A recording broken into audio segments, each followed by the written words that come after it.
मित्रों, अगर आप वास्तव में भगवान कल्कि जी के अवतार के बारे में सही और सच जानकारी प्राप्त करना चाहते हैं, तो आप बिल्कुल सही जगह पर आए हैं। मित्रों, इस वीडियो में दी गई समस्त जानकारी संपूर्ण कल्कि पुराण का अध्ययन करने के बाद ही आपके सामने प्रस्तुत की गई है। कल्कि पुराण 18 पुराणों में से एक है और संस्कृत भाषा में रचित है, जिसको हिंदी में रूपांतरित कर आपके सामने प्रस्तुत किया गया है। मित्रों, आज के इस वीडियो में हम जानेंगे कि कब, कैसे और कहां होगा भगवान कल्कि का जन्म, किस प्रकार होगी भगवान कल्कि की शिक्षा और कौन होंगे भगवान कल्कि के गुरु। साथ ही जानेंगे भगवान कल्कि और पद्मा की प्रेम कहानी के बारे में, भगवान कल्कि के 2 विवाह होने का कारण तथा कैसे होगा भगवान कल्कि और कली का महासंग्राम। और अंत में हम जानेंगे भगवान कल्कि किस प्रकार करेंगे कलयुग का अंत और कैसे करेंगे सतयुग की स्थापना।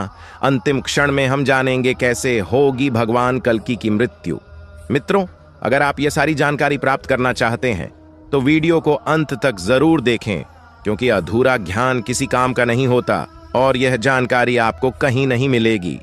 तो चलिए मित्रों, शुरू करते हैं। लेकिन इससे पहले आपसे निवेदन है, अगर आप इस चैनल पर नए हैं तो कृपया चैनल को सब्सक्राइब, बेल आइकन प्रेस कर ले, ताकि ऐसी ही जानकारी आपको मिलती रहे। भगवान श्री कृष्ण के अपने लोक जाने के बाद कलयुग की उत्पत्ति हुई। जब द्वापर युग समाप्त हो गया, तब ब्रह्मा जी ने अपनी पीठ पृथ्वी की तरफ मोड़ ली और ब्रह्मा जी की पीठ से ही अधर्म की उत्पत्ति हुई। और फिर अधर्म के सहयोग से काम, क्रोध, लोभ, मद, अहंकार आदि की उत्पत्ति हुई। अधर्म, काम, क्रोध, लोभ, मद आदि से मिलकर ही कलयुग की रचना हुई। कलयुग के प्रभाव से ब्राह्मणों को वेदों का ज्ञान नहीं होगा, स्त्रियां पर पुरुष का अनुसरण करेंगी, इंसान पूजन, कर्म, व्रत, उपवास और सभी धार्मिक काम करना बंद कर देंगे, मनुष्य 16 वर्ष की आयु में बूढ़े हो जाएंगे, लोग बेवजह आपस में कलह करेंगे, लोग व्यास से अपनी आजीविका चलाएंगे और निर्धनों का शोषण करेंगे। कलयुग के प्रभाव से शिष्य अपने गुरु की निंदा करेंगे, न्यायाधीश दंड देने में असमर्थ और निर्बल हो जाएंगे। जो लोग अधिक बोलेंगे वही पंडित और ज्ञानी होंगे। धन की कामना से ब्राह्मण शूद्रों के यहाँ भोजन, भजन, पूजा आदि करेंगे। बादल भी खंड वृष्टि वाले हो जाएंगे। स्वयं राजा ही प्रजा का शोषण करेगा, जिससे सारी प्रजा कर्ज में डूब जाएगी और सारी प्रजा जंगलों में जाकर रहने के लिए विवश हो जाएगी। कलयुग के प्रथम चरण में लोग भगवान के निंदक हो जाएंगे। कलयुग के दूसरे चरण में लोग भगवान को भूल जाएंगे। तीसरे चरण में वर्ण शंकर उत्पन्न होंगे और चौथे चरण में लोग जाति, पाति, धर्म सब भूल जाएंगे, जिससे पृथ्वी पर उपस्थित सभी देवता पीड़ित होंगे और मां पृथ्वी की रक्षा के लिए तथा धर्म की पुनः स्थापना के लिए भगवान ब्रह्मा जी से प्रार्थना करेंगे। फिर ब्रह्मा जी सभी देवताओं के साथ भगवान विष्णु की स्तुति कर उनसे कलयुग में पुनः धर्म की स्थापना करने के लिए प्रार्थना करेंगे। फिर देवताओं की स्तुति सुन भगवान विष्णु ने कहा कि मैं शीघ्र ही कलयुग में संबल ग्राम में विष्णु यस ब्राह्मण के यहाँ उनकी पत्नी सुमति के गर्भ से जन्म लूंगा। कल्कि पुराण के अनुसार देवताओं को दिए वचन अनुसार भगवान श्री हरि संबल ग्राम में जन्म लेने के लिए ब्राह्मण विष्णु यश जी की पत्नी सुमति के गर्भ में प्रविष्ट होंगे। भगवान विष्णु वैशाख शुक्ला द्वादशी के दिन इस धरती पर जन्म लेंगे। भगवान विष्णु के इस धरती पर आते ही स्वयं गंगा जी उनका अभिषेक करेंगी और सभी लोग वेदों का अनुसरण करेंगे।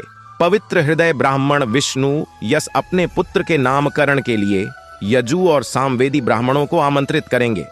भगवान कल्कि के बालक रूप का दर्शन करने के लिए द्रोणाचार्य, परशुराम, वेदव्यास तथा द्रोणाचार्य के पुत्र असदवामा संबल ग्राम में भिक्षुक का बेस बनाकर आएंगे और फिर सभी विष्णु यश ब्राह्मण के यहाँ पहुंचेंगे, जहां विष्णु यश उनका आदर पूर्वक सम्मान करेंगे। सभी भिक्षुक ब्राह्मण विष्णु यश जी की गोद में बैठे भगवान कल्कि के बालक रूप का दर्शन कर उनको नमस्कार करेंगे। कल्कि पुराण के अनुसार सभी भिक्षुक तथा ब्राह्मण विष्णु यश जी की गोद में बैठे बालक को पहचान लेते हैं कि यह श्री हरि विष्णु है, जिन्होंने कलयुग के पापों का नाश करने के लिए अवतार लिया है। अतः इनका नाम कल्कि होगा, जो कली का अंत करेंगे। इस प्रकार सभी उनका नामकरण कर वहां से चले गए। माता सुमति ने उनका भली प्रकार से पालन पोषण किया और वह दिन प्रतिदिन शीघ्रता से बड़े हुए। ब्राह्मणों का हित करने वाले भगवान कल्कि के 3 बड़े भाई भी होंगे, जिनके नाम कविप्राग और सुमंत्रक होंगे। अपने पुत्रों को बड़ा होते देख विष्णु यस बोले, हे पुत्रों, अब तुम अध्ययन करने के लिए तैयार हो चुके हो। मैं तुम्हें ब्रह्म संस्कार, उपनयन और सावित्री का श्रवण कराऊंगा। फिर तुम वेदों का अध्ययन करना। फिर भगवान कल्कि अपने पिता से पूछते हैं, पिताजी, वेद क्या है और सावित्री क्या है? इस पर पिताजी उत्तर देते हैं कि वेद ब्रह्मा जी की वाणी है और सावित्री प्रतिष्ठा है। वेद 10 संस्कारों से युक्त ब्राह्मणों के पास ही निवास करते हैं, इसलिए मैं तुम्हें 10 संस्कार देकर तुम्हारा उपनयन संस्कार करना चाहता हूं। भगवान कल्कि अपने पिताजी से बोले, पिताजी, में 10 संस्कारों से युक्त और वेदों के झाता और तीनों लोकों की कामना पूर्ण करने वाले ब्राह्मण से शिक्षा ग्रहण करना चाहता हूं। ऐसा ब्राह्मण कहां है? इस पर पिताजी बोले, अधर्मी और ब्राह्मणों के शत्रु महाबली कली के सताने से सभी ब्राह्मण यह स्थान छोड़कर चले गए, और कुछ ब्राह्मण जो शेष रह गए हैं वह कली के कारण अपने धर्म मार्ग से भटक गए हैं। तुम्हें ऐसे ब्राह्मण की खोज में यहां से दूर जाना होगा। फिर भगवान कल्कि अपने पिता को वचन देते हैं कि मैं ब्राह्मणों के शत्रु कली का विनाश कर दूंगा और पुनः धर्म की स्थापना करूंगा। कल्कि पुराण के अनुसार जब भगवान कल्कि घर से गुरु की तलाश में गुरुकुल की ओर निकलेंगे, तब महेंद्रगिरी पर्वत पर रहने वाले परशुराम उन्हें अपने आश्रम ले जाएंगे। आश्रम पहुंचने के बाद परशुराम जी भगवान कल्कि से कहेंगे, मैं भृगुवंश में उत्पन्न में जमदग्नि का पुत्र हूं और वेदों को जानने वाला तथा युद्ध विद्या में निपुण परशुराम हूं। मैंने कई बार इस धरती को क्षत्रियों से भीन कर ब्राह्मणों को दान में दे दिया है। आप मुझे धर्म पूर्वक अपना गुरु मानो और मैं आपको वेद तथा युद्ध की शिक्षा दूंगा। परशुराम भगवान कल्कि से कहते हैं, मैं इस महेंद्रगिरी पर्वत पर आपकी प्रतीक्षा में कई वर्षों से तपस्या कर रहा हूं। आप यहां अपने वेदों का अध्ययन कीजिए। भगवान कल्कि परशुराम जी को पहचान जाएंगे और प्रसन्न होकर उन्हें अपना गुरु बना लेंगे। फिर भगवान कल्कि वहां वेदों का अध्ययन करेंगे तथा 64 कलाओं का ज्ञान प्राप्त कर संपूर्ण विद्या में पारंगत होने के बाद भगवान कल्कि परशुराम जी से कहेंगे कि जिस दक्षिणा के देने से मुझे सर्व सिद्धि की प्राप्ति हो तथा जिस दक्षिणा की प्राप्ति से आप संतुष्ट हो, वह दक्षिणा मुझे बताइए। इस पर परशुराम जी भगवान कल्कि से कहते हैं, प्रभु, आप स्वयं भगवान विष्णु के अवतार हैं, जो संबल ग्राम में विष्णु यस के यहाँ अवतरित हुए हैं। आपने मुझसे वेदों की शिक्षा तथा युद्ध शिक्षा प्राप्त की। अब आप भगवान शंकर से अस्त्र शस्त्र प्राप्त कीजिए तथा सिंगल दीप से अपनी पत्नी पद्मा को प्राप्त कीजिए और इस धरती पर व्याप्त अधर्म तथा कली का नाश कर पुनः धर्म की स्थापना कीजिए। यही मेरी गुरु दक्षिणा होगी। यह सुनकर भगवान कल्कि अपने गुरु परशुराम जी से कहते हैं, ऐसा अवश्य होगा, और अपने गुरु को प्रणाम कर वह वहां से भगवान शंकर के पास अस्त्र शस्त्र प्राप्त करने के लिए निकल जाएंगे। फिर भगवान कल्कि बिलबोधकेश्वर महादेव के मंदिर पहुंचेंगे। वहां भगवान शंकर का विधिवत पूजन कर और उनका हृदय से ध्यान कर उनसे शस्त्र प्राप्ति के लिए स्तुति कर शिव स्तोत्र की रचना करेंगे। भगवान कल्कि के शिव स्तोत्र को सुनकर भगवान शंकर पार्वती सहित वहां साक्षात प्रकट होंगे और प्रसन्न होकर भगवान कल्कि से वरदान मांगने को कहेंगे। भगवान शंकर भगवान कल्कि को शीघ्रगामी अनेक रूपधारी गरुणश्व एवं सर्वज्ञ शुक्र प्रदान करेंगे। साथ ही रत्न स्वरूप महाकराल, अत्यंत चमकती हुई और पृथ्वी का भार सहन करने वाली तलवार भगवान कल्कि को प्रदान करेंगे। फिर भगवान कल्कि ने भगवान शंकर को प्रणाम किया और भगवान शंकर अपने धाम को चले गए। तभी भगवान कल्कि भगवान शंकर द्वारा प्रदान किए गए गरुण अश्व पर बैठकर तीव्र वेग से अपने ग्राम संबल पहुंचेंगे। वहां पहुंचकर अपने माता पिता तथा बड़े भाइयों को प्रणाम कर उन्हें भगवान परशुराम द्वारा दी गई शिक्षा तथा भगवान शंकर द्वारा प्रदान किए गए अस्त्र शस्त्रों के बारे में बताएंगे। फिर भगवान कल्कि भगवान शंकर द्वारा प्रदान किए गए गरुण अश्व पर सवार होकर हाथों में तलवार धारण कर धर्म की स्थापना के लिए अपने नगर से बाहर निकलेंगे। भगवान कल्कि राजाओं को उपदेश देते हैं कि वेद ही मेरा अंश है और जो ब्राह्मण वेदों का अध्ययन करते हैं और वेदों के द्वारा प्राप्त ज्ञान का संसार में प्रचार करते हैं, वह मेरी ही सेवा करते हैं। ऐसे ब्राह्मणों को मैं नमस्कार करता हूं। संध्या के समय सुखदेव जी भगवान कल्कि के पास आए और भगवान कल्कि से बोले, हे प्रभु, मैं सिंगल द्वीप गया था। वहां की हवाएं सुगंधित है, पक्षी सुंदर गान करते हैं। वहां के राजा बृहदत्त की एक पुत्री है जिसका नाम पद्मा है और उनकी माता कोमदी है। राजा की पुत्री का चरित्र पापों को नाश करने वाला है। उन्होंने बहुत समय तक श्री हरि को पति रूप में प्राप्त करने के लिए तप किया। फिर उनकी तपस्या से प्रसन्न होकर उन्हें भगवान शंकर ने वरदान दिया कि उनके पति स्वयं नारायण होंगे और भगवान नारायण के सिवा जो कोई भी उन्हें काम भाव से देखेगा वह स्त्री बन जाएगा। भगवान शंकर से मनचाहा वरदान प्राप्त करने के बाद पद्मावती अपने पिता के घर गई। बहुत समय बाद पद्मा के पिता ने अपनी पुत्री को विवाह योग्य जानकर उनके स्वयंवर का आयोजन किया। राजा बृहदत्त ने अपनी पुत्री के स्वयंवर के लिए गुणवान, बलवान और महान ऐश्वर्य वाले अनेक राजाओं को आमंत्रित किया। इस प्रकार सिंगल देश में पद्मा के स्वयंवर का उत्सव मनाया जाने लगा। विवाह की इच्छा से सभी देश विदेश के राजा अपनी सेनाओं सहित वहां पहुंचने लगे। सभी राजा अपने अपने स्थान पर विराजमान हुए। तब राजा बृहदत्त ने अपनी पुत्री पद्मा को स्वयंवर में बुलाया। वह अत्यंत ही सुशोभित थी।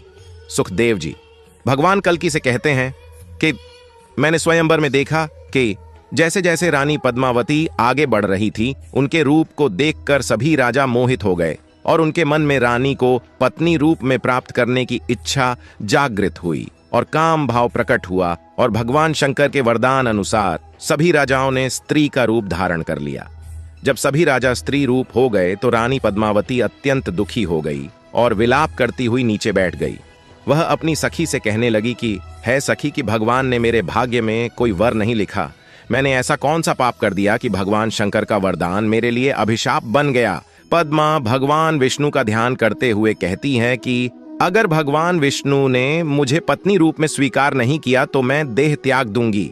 पद्मा के व्याकुल होने पर भगवान कल्की ने शुक से कहा कि हे शुक, मेरा संदेश लेकर तुम शीघ्र ही सिंगल देश प्रस्थान करो और मेरी प्रिया पद्मा को आश्वासन दो कि मैं शीघ्र ही उनसे विवाह करूंगा और निश्चित ही पद्मा मेरी पत्नी होगी। विधाता ने यह सहयोग नियत किया है।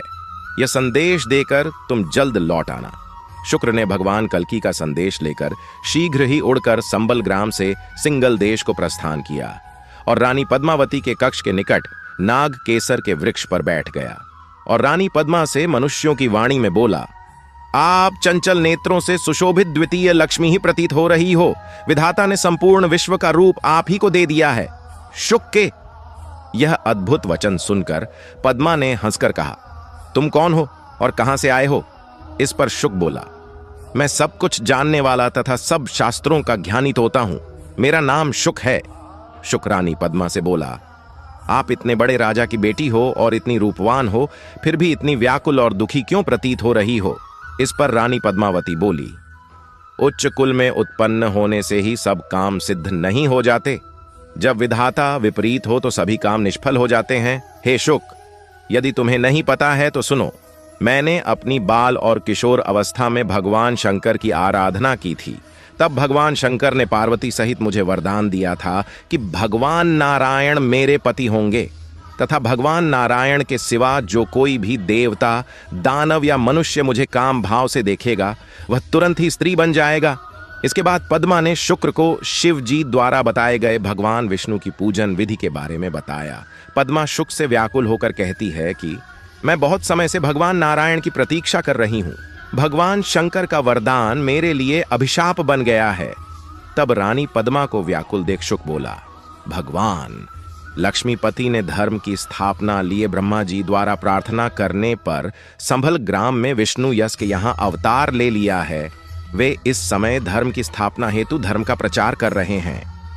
ये सुनते ही पद्मा बहुत प्रसन्न हुई और उन्होंने शुक को रत्नों से सुसज्जित कर हाथ जोड़कर कहा, मैं जो कुछ भी निवेदन करना चाहती हूं तुम उसे जानते हो। तुम प्रभु से मेरी सारी स्थिति कहो और शीघ्र ही उन्हें यहां ले आओ।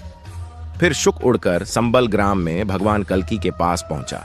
भगवान कल्की उसे रत्नों से सजा हुआ देखकर अत्यंत हर्षित हुए और शुक से बोले, मैं तुम्हारा ही इंतजार कर रहा था।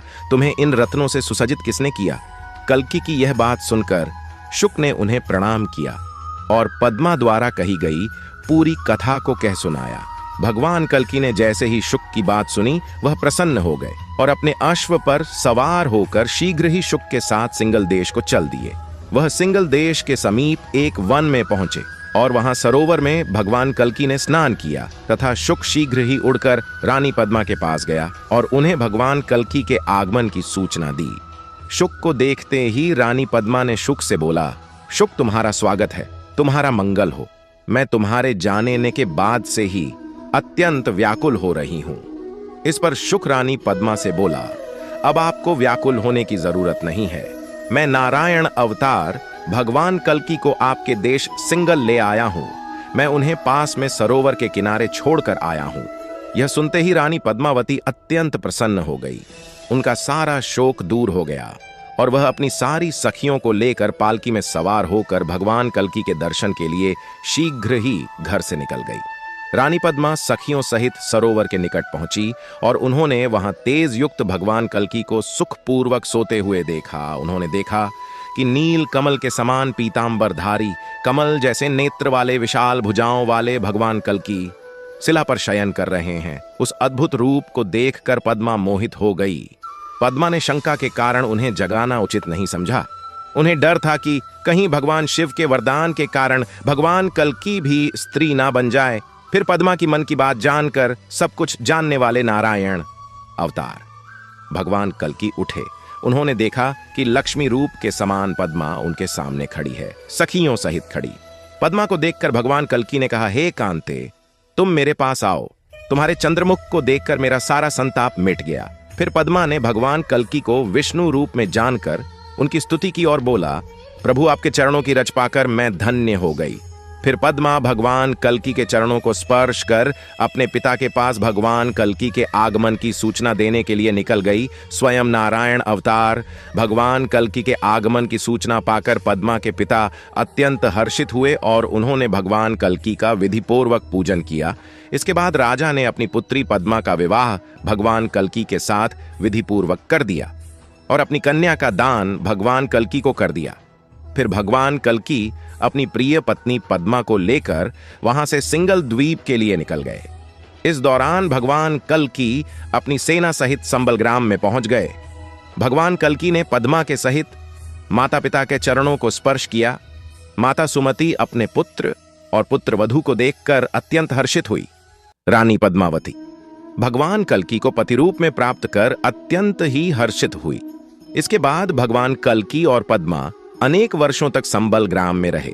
भगवान कल्की की पत्नी पद्मा जी ने जय और विजय नाम के 2 पुत्रों को जन्म दिया। यह दोनों ही महाबली और वेदों के ज्ञानी प्रसिद्ध हुए। फिर भगवान कल्की ने जाना कि उनके पिता की अश्वमेघ यज्ञ करने की बहुत इच्छा है। तब उन्होंने पिता से कहा, पिताजी, मैं कीकटपुर को जीतकर धन एकत्र करूंगा, जिससे हमारा अश्वमेघ यज्ञ संपन्न होगा। फिर भगवान कल्की अपने पिता से आज्ञा लेकर सेना सहित कीकटपुर की ओर चल दिए। अत्यंत विस्तार वाला कीकटपुर पहले बौद्धों का निवास स्थान था। अब यहां रहने वाले व्यक्ति देहाती, कुल धर्म और जाति धर्म के ना मानने वाले तथा धन और स्त्री तथा भोग आदि में लिप्त रहने वाले हैं। भगवान कल्की की सेना ने लाखों सैनिकों को युद्ध भूमि में धराशायी कर दिया। फिर जिन युद्ध भूमि से डरकर भागने लगा, तब भगवान कल्की ने हंसकर कहा, भाग कर ना जाओ, तुम मेरे बाणों से बच नहीं सकते। मैं तुम्हें अब भी परलोक भेजता हूं, वहां तेरा कोई साथ नहीं देगा, इसीलिए अब भी तू अपने बंधु बांधव को अंतिम बार देख ले। भगवान कल्की के वचन सुनकर वह जिन हंसा और बोला, आप जो बोल रहे हो ऐसा कभी नहीं हो सकता। और जिन ने भगवान कल्की पर बाणों की वर्षा कर दी। सारे तीर भगवान कल्की को स्पर्श करके धरती पर गिर गए। फिर भगवान कल्की ने धरती पर उतरकर बौद्धों के नायक जिन के केस और हाथ पकड़ लिए और उसको धराशायी कर दिया। जिनको धराशाय हुआ देखकर बौद्ध सेना डर गई और भगवान कल्की की सेना हर्षित हो गई। फिर भगवान कल्की अपने हाथों में तलवार लेकर अपने अश्व पर सवार हुए और संपूर्ण बौद्ध सेना का नाश करने लगे।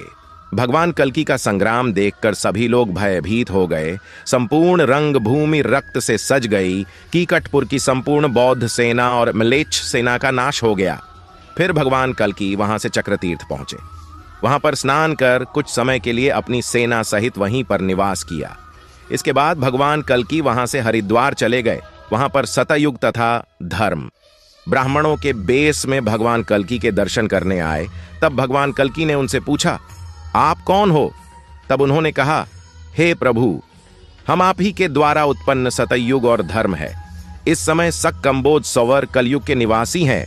उस कली ने हमें हराकर बंदी बना लिया है। हे प्रभु, इस समय सभी साधु कलयुग के प्रभाव से पीड़ित है। हे प्रभु, हमारी रक्षा कीजिए। तब भगवान कल्की ने धर्म से कहा कि अब सतयुग आने ही वाला है, तुम अब डरना छोड़ दो। भगवान कल्की के वचन सुनकर धर्म प्रसन्न हो गया। फिर भगवान कल्की धर्म के साथ कलयुग के राक्षस कली के निवास स्थान में पहुंचे। वहां चारों ओर भूतों का वास होने के कारण दुर्गंध फैली हुई थी। वहां पर हर वृक्ष पर उल्लू बैठे हुए थे। हर घर में स्त्रियों का विवाद क्लेश हो रहा था। यहाँ का हर पुरुष स्त्री के अधीन था। जब भगवान कल्की के आने की के बारे में राक्षस कली को पता चला, तब वह अपने वाहन उल्लू पर सवार होकर नगर से बाहर आया। कली को आता देख भगवान कल्की ने धर्म के सहित उसके साथ युद्ध प्रारंभ कर दिया। भगवान कल्की की सेना कली की सेना के साथ भीड़ गई। कली की सेना में 2 कौक और विकोक नाम के राक्षस थे। वह दोनों ब्रह्मा जी से वरदान प्राप्त कर वज्र के समान अत्यंत कठोर हो गए थे। दोनों भाई एक जैसी शक्ल के थे। इन दोनों के साथ भगवान कल्की का घोर युद्ध हुआ। दूसरी ओर धर्म ने अत्यंत क्रोधित होकर कली से युद्ध प्रारंभ कर दिया। धर्म का साथ देने के लिए सतयुग भी उनके पास आ गया। तब कलयुग का राक्षस कली अपने को हारा हुआ देख अपने वाहन को वहीं छोड़ अपने नगर में वापस भाग गया। इधर कोक विकोक का भगवान कल्की से भयंकर युद्ध चल रहा था, जिसको देखकर सभी देवता तथा मनुष्य भयभीत हो गए। कोक विकोक के प्रहार से भगवान कल्की के सभी अस्त्र शस्त्र जमीन पर गिर गए और फिर भगवान कल्की ने क्रोधित होकर भाले से विकोक के सिर को छेद दिया, जिससे वह मृत्यु को प्राप्त हो गया। लेकिन ब्रह्मा जी के वरदान के अनुसार जब कोक ने उसे देखा तो वह पुनः जीवित हो गया। फिर भगवान कल्की ने कोक का भी भाले से छेदन कर दिया, जिससे वह मृत्यु को प्राप्त हुआ। परंतु जब उसके भाई विकोक ने उसको देखा तो वह पुनः जीवित हो गया। यह देख सभी लोग आश्चर्यचकित हो गए। फिर उन दोनों राक्षसों ने भगवान कल्की के साथ पुनः संग्राम शुरू कर दिया और बहुत समय तक लड़ते रहे। भगवान कल्की के अश्व ने भी उनके साथ बहुत समय तक युद्ध किया। तब ब्रह्मा जी भगवान कल्की के पास आए और हाथ जोड़कर भगवान कल्की से बोले, हे प्रभु, यह दोनों राक्षस अस्त्र शस्त्रों से नहीं मारे जाएंगे। अगर इन दोनों को एक ही समय में गाल पर थप्पड़ मारा जाए तो यह दोनों मृत्यु को प्राप्त होंगे।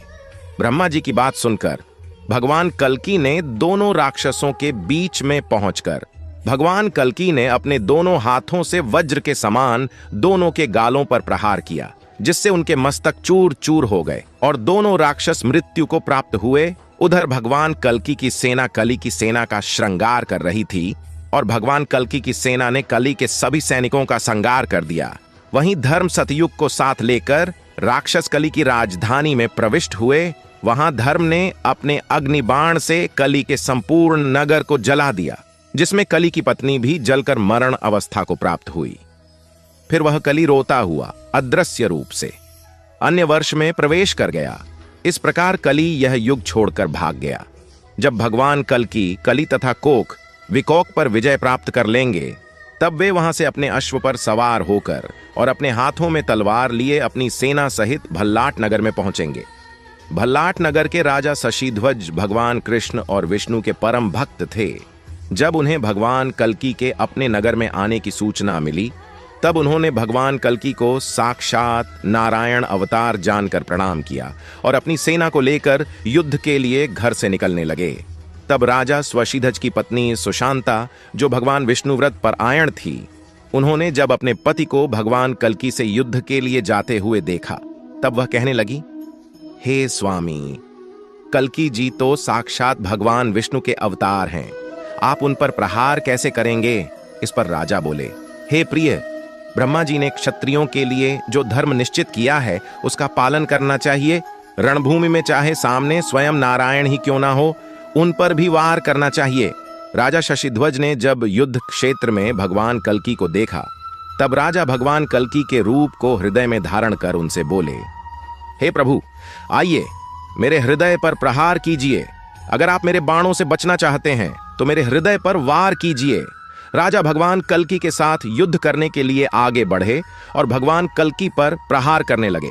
राजा ने उन पर अनेक प्रहार किए, लेकिन राजा के सारे प्रहार निष्फल रहे। तब राजा ने पर्वत पर चढ़कर भगवान कल्की पर बाणों की वर्षा कर दी। बाणों की वर्षा से भगवान कल्की का शरीर घायल हो गया। तब भगवान कल्की ने क्रोधित होकर राजा पर अनेक प्रहार किए, जिससे राजा मूर्छित हो गए। इस प्रकार दोनों में घोर युद्ध प्रारंभ हो गया। राजा ने भगवान कल्की पर मुष्ट प्रहार किया, जिससे भगवान मूर्छित हो गए और जमीन पर लेट गए। तब धर्म और सत्य उन्हें वहां से ले जाने लगे। तब राजा ने दोनों को कांख में दबा लिया और भगवान कल्की को अपने कंधे पर उठाकर हर्षित होते हुए अपने घर ले गए। घर पहुंचकर राजा ने अपनी पत्नी सुशांता को विष्णु मंदिर में स्थित पाया। उसके चारों ओर वैष्णव नारियां बैठकर भगवान विष्णु का भजन कर रही थीं।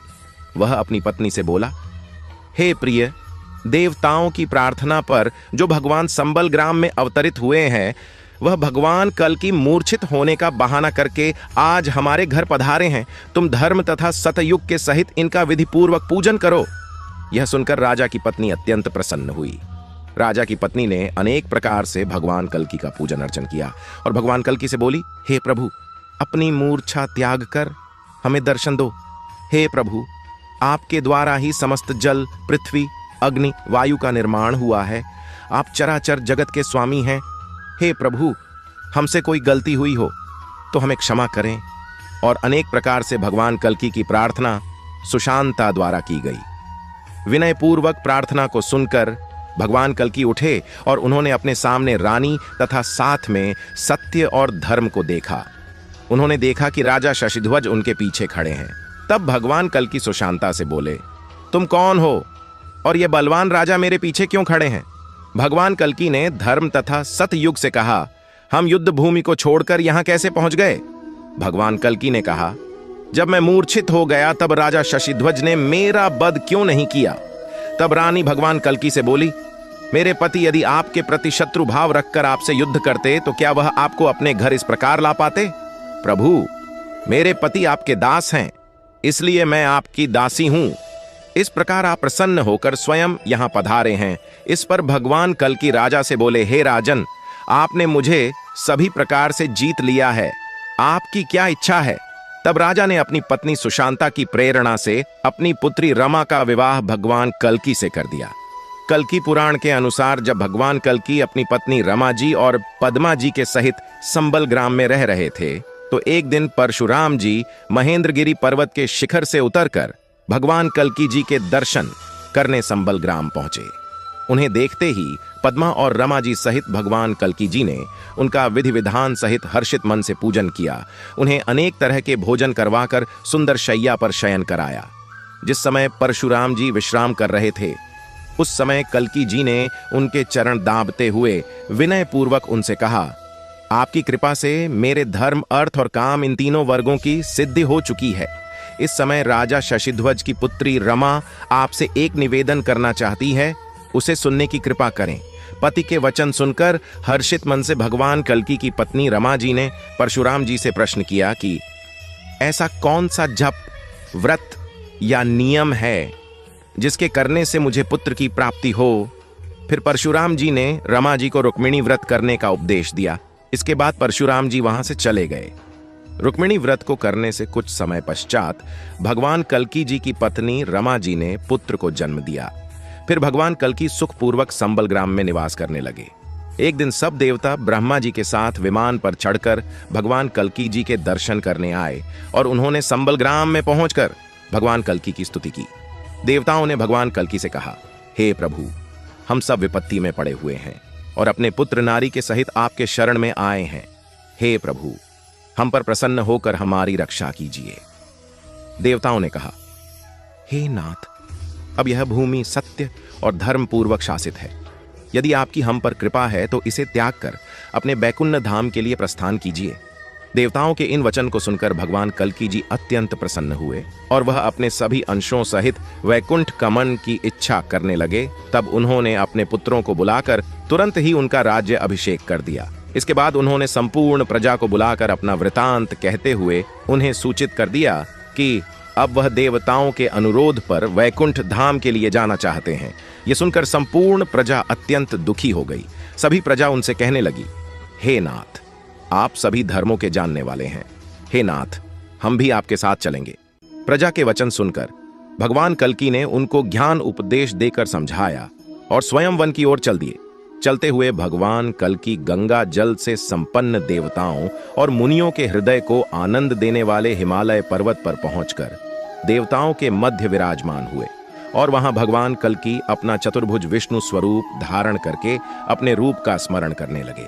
पूर्ण ज्योतिष्मान सर्व साक्षी स्वरूप सनातन पुरुष परमात्मा कल्कि जी सूर्य के समान तेज प्रकाश से प्रकाशित हो रहे।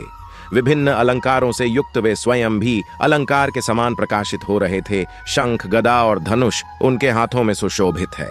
जब भगवान कल्कि जी विष्णु रूप में प्रविष्ट हुए तब उन जगदीश्वर के रूप के दर्शन से सभी जीव मोह माया से परे हो गए। अपने पति कल्कि जी के इस अद्भुत रूप को देखकर रमा जी और पद्मा जी भगवान कल्कि के प्रकाश की अग्नि में प्रविष्ट होकर भगवान कल्कि में ही लीन हो गई और इस प्रकार भगवान कल्कि इस धरा को छोड़कर बैकुंठ धाम को चले गए। कल्कि पुराण सब शास्त्रों के अर्थों के तत्व का सार है। इस पुराण के सुनने से ही मनुष्य कामना मोहित हो जाता है। कल्कि पुराण के सुनने तथा पढ़ने से चारों फल यानी धर्म, अर्थ, काम, मोक्ष प्राप्त होते हैं। यह कल्कि पुराण प्रलय के अंत में श्री नारायण भगवान के मुख से प्रकाशित होकर संसार भर में फैला है। भगवान वेदव्यास जी ने ब्राह्मण के रूप में इस पृथ्वी पर अवतार धारण कर इस कल्कि पुराण का वर्णन किया है। कल्कि पुराण में कल्कि भगवान विष्णु जी के परम अद्भुत प्रभाव का वर्णन किया गया है।